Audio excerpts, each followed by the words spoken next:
Salam sejahtera, terima kasih kerana bersama dengan saya di Nazilin Unity Channel. Pendedahan kali ini pasti akan membuka minda Anda semua.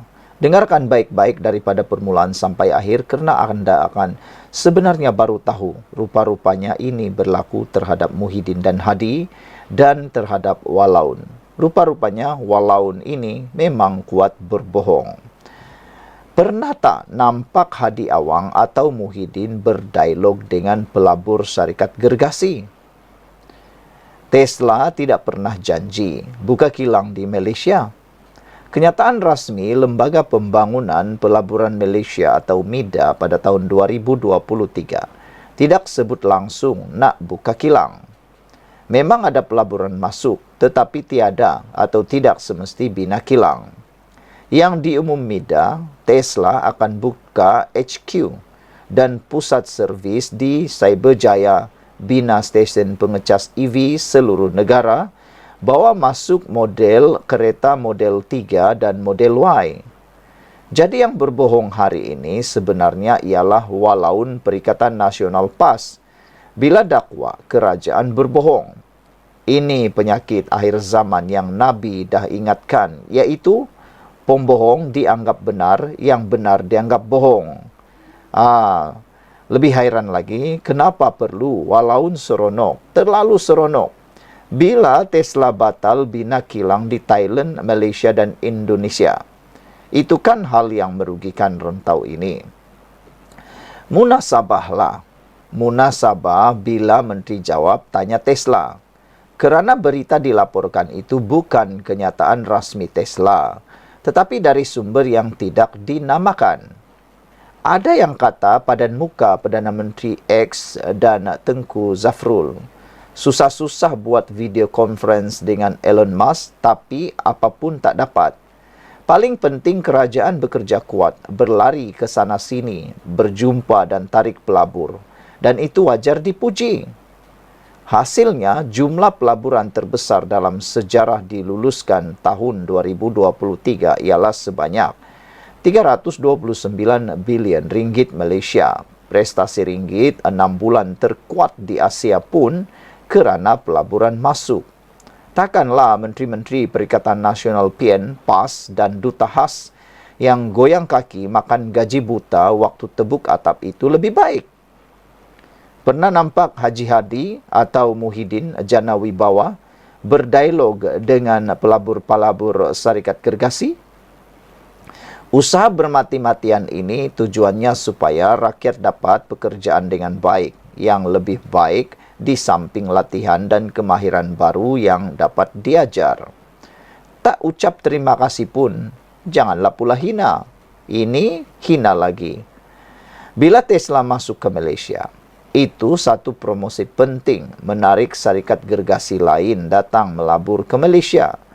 Di mana banyak semut, di situ banyak gula.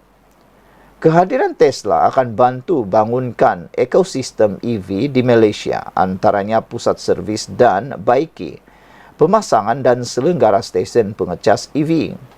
Ibu pejabat pula kena ada pekerja korporat, pemasaran, sokongan pelanggan dan latihan.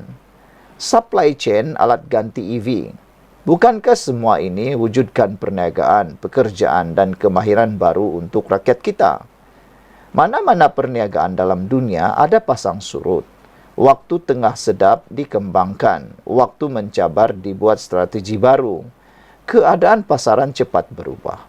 Di United States, untuk kali pertama tahun ini, yaitu tahun 2024, Tesla hilang penguasaan pasaran di bawah 50% walaupun jualan EV di United States semakin meningkat. Banyak sangat syarikat kereta dah mula jual EV termasuk yang murah dari China. Sekian dulu untuk kali ini. Jangan lupa tinggalkan komen Anda. Salam sejahtera, terima kasih kerana bersama dengan saya di Nazilin Unity Channel. Selepas beberapa jam melabel DAP sebagai kafir harbi, ini jadi pada Perikatan Nasional PAS dan Bersatu. Label DAP sebagai kafir harbi, PAS enggan minta maaf, pengacara majlis pula digantung. Saudara-saudara sekalian, belum pernahlah kita dengar PAS mohon maafkan. Memang itu adalah budaya dia.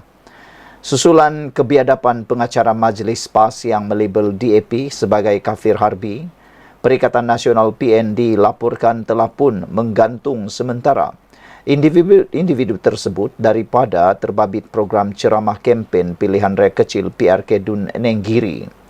Pengarah Operasi Perikatan Nasional PN bagi PRK Dun Nenggiri, Tan Sri Anwar Musa berkata, individu itu direhatkan selama 3 hari bermula kemarin dan tidak akan terbabit sebarang ceramah kempen mereka sepanjang tempoh tersebut. Ucapan individu itu yang dipercayai ahli PAS tersebar di media sosial sehingga mengundang kemarahan termasuk ahli-ahli DAP beragama Islam. Anwar berkata, pengacara majlis itu telah tersalah cakap. Beliau tersalah cakap dalam PRK. Kita tidak mahu ada sebarang sentimen ataupun kekeruhan, kata Anwar Musa.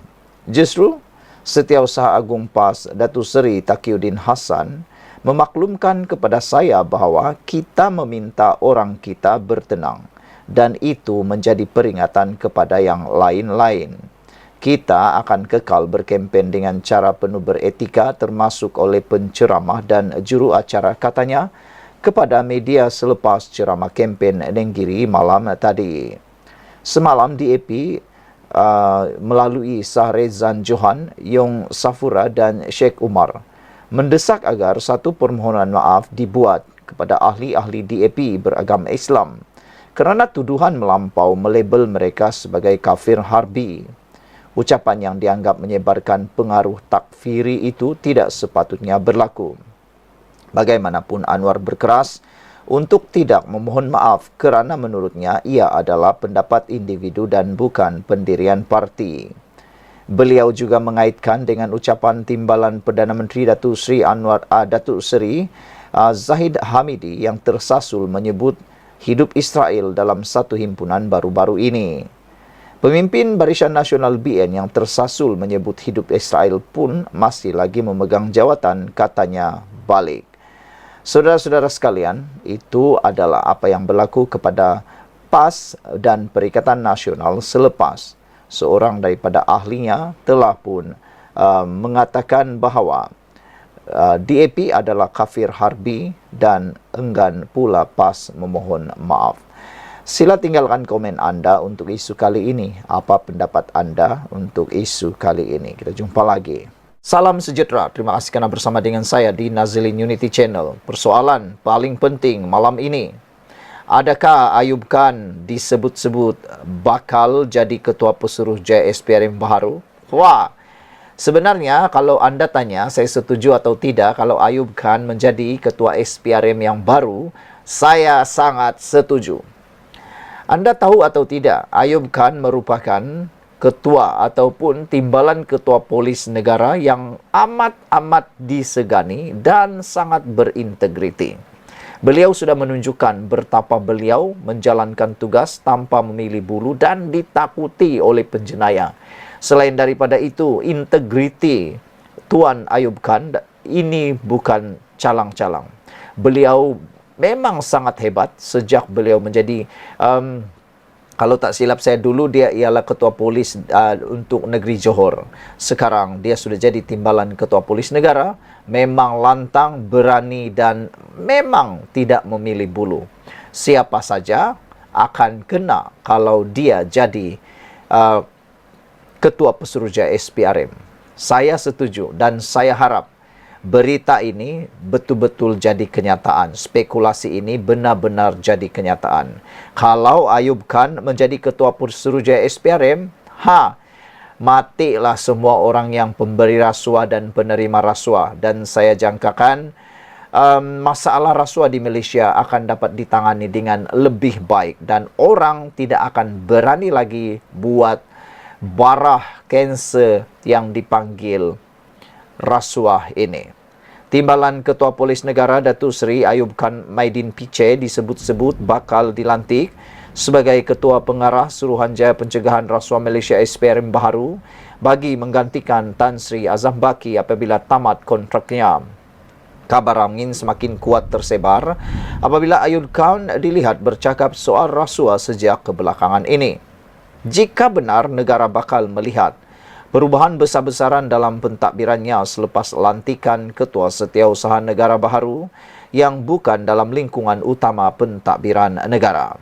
Lantingan Ketua Setiausaha Negara baharu, Datuk Seri Samsul Azri Abu Bakar boleh dianggap luar daripada tradisi kebiasaan dan tradisi itu akan dipecahkan lagi jika benar Ayub Khan mengetuai SPRM. Mengulas perkara itu, seorang pemerhati politik memberikan reaksi yang cukup positif menganggap pelantikan Ayub Khan akan berjaya menggoncang perasuah-perasuah di luar sana. Malah, tentu, perasuah-perasuah di luar sana kepanasan bila mendengar nama Ayub Khan mengetuai SPRM. Lagi banyak Melayu pakai baju oren, katanya. Tanya saya, jika benar Ayub Khan dipindahkan ke SPRM, memang dia paling layak di situ. Tiada isu langsung, kata Norman Rezwan dalam satu ulasan di Facebook. Beliau yakin Ayub Khan bukan diturunkan pangkat, tetapi sayapnya sedang dilebarkan supaya rasuah dapat dibenteras dengan lebih berkesan. Mengenai Samsul Azri yang dilantik sebagai Ketua Setiausaha Negara, beliau berpendapat ia adalah satu keputusan yang tepat dan penting untuk memilih mereka yang di luar dari kelaziman. Lihat saja bila Perdana Menteri ke-10 Anwar Ibrahim letak Dr. Zaliha di Kementerian Wilayah, Dewan Bandaraya Kuala Lumpur semakin agresif. Begitu banyak kedai-kedai haram dibina di ibu kota telah dirobohkan, malah ada yang sudah 25 tahun lamanya. Isunya siapa tuan sewa hingga pembinaan kedai haram tersebut seperti dipejamkan mata begitu sahaja. Sekarang cuba kita lihat. SPRM saban bulan ada sahaja penangkapan isu rasuah. Kita boleh lihat bagaimana gembiranya kaki tangan LHDN sekarang apabila penguatkuasaan undang-undang boleh dilaksanakan tanpa gangguan pihak atasan lagi, katanya.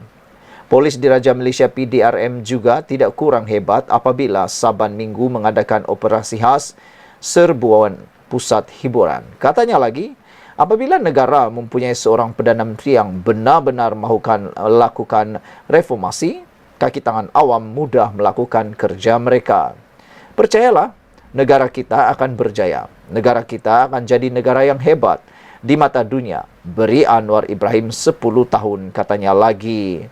Sekian dulu untuk kali ini. Jangan lupa tinggalkan komen anda. Sila tekan butang subscribe. Malaysia Kita Punya. Jumpa lagi. Bye-bye.